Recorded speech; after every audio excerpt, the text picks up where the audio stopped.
Bien-aimé, si le sexe peut être un objet de plaisir, le sexe peut aussi être un objet dangereux. Qui m'a donné un amen? Je répète, si le sexe peut être un objet de plaisir et qu'on ne se trompe pas, le sexe est très bon.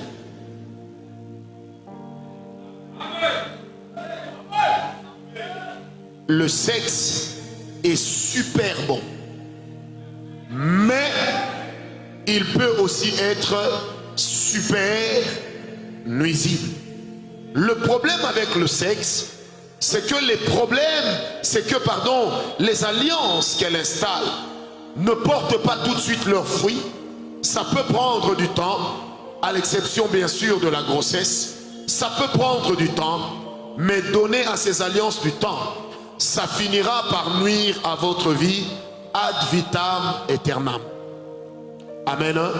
Le sexe que nous portons tous en tant qu'êtres humains, c'est une chose avec laquelle on ne blague pas. C'est une chose, et quand vous lisez la parole de Dieu, la Bible traite le sexe avec beaucoup de minutie. Ça veut dire que Dieu ne néglige pas l'aspect sexuel dans la vie de l'être humain.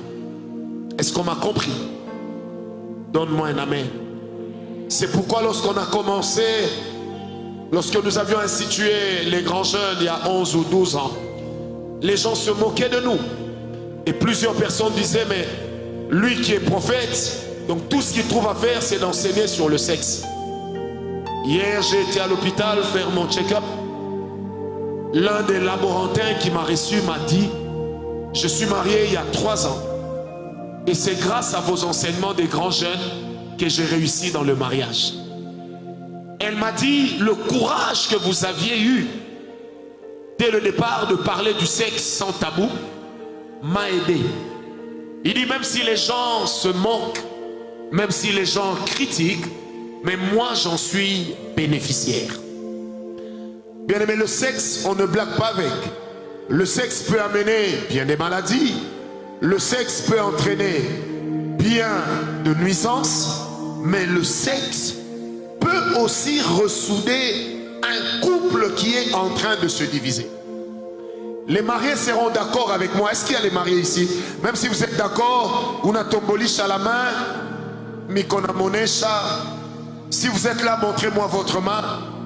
Vous savez, certains problèmes dans le sexe ne peuvent être réglés que par un bon cursus moutaro.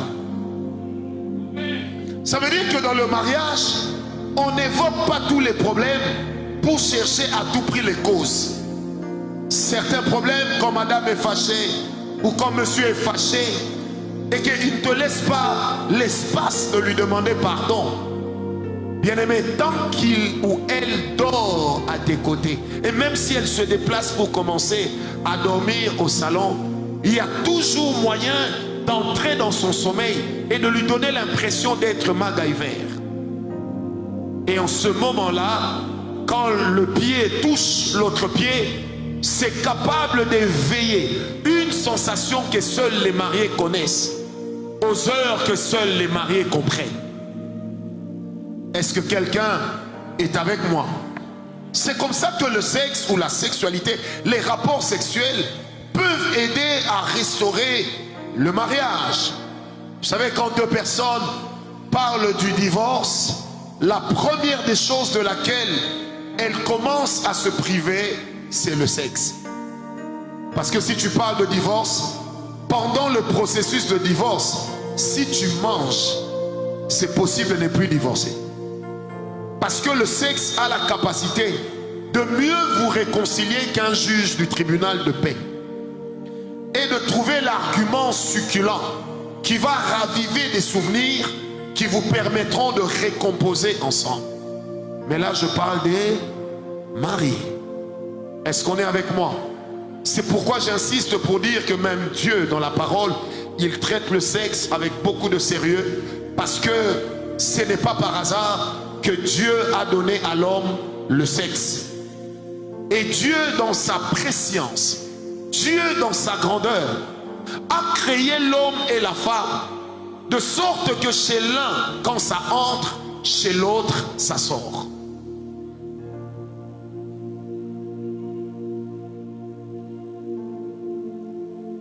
voulez que je vous fasse, je vous donne une image. Malheureusement, il n'y a pas de cahier de dessin. Dieu a créé l'homme. Partout où l'homme est plat, la femme le rencontre. Partout où la femme est entrée, l'homme sort. C'est clair? Ça te regarde. Ça devient de la mauvaise foi. Sinon, je sais que vous allez couper pour mettre sur tic, c'est quoi? Est-ce que quelqu'un me comprend?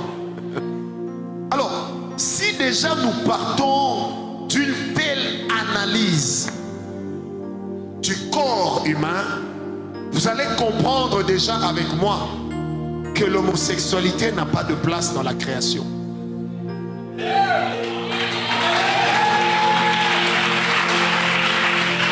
Parce que l'autre doit recevoir pour que toi tu viennes. Mais quand toi tu commences à entrer là où les histoires doivent sortir, c'est grave. Dieu est un maître penseur. C'est pourquoi je suis contre les témoins de ce monsieur-là quand ils disent que dans le jardin d'Éden, la chose qui a fait pécher l'homme, qui a fait pécher Ève, c'est le sexe. Oh non. Qu'est-ce qu'ils disent? Que et voilà, le serpent avait fait l'impudicité avec la femme.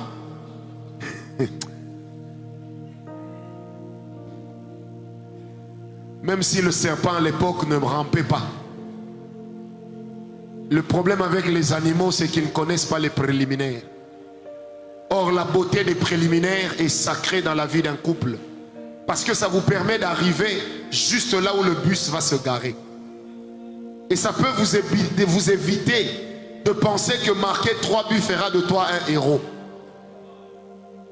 Parce que lorsqu'il y a des montées et des descentes, toi tu peux l'attendre dans la dernière montée. C'est pour les mariés. Amen, amen. Ne prends pas ta femme comme si tu étais en train de prendre une prostituée dans la rue. C'est rabaissant. Le sexe doit toujours être continuer à être respecté.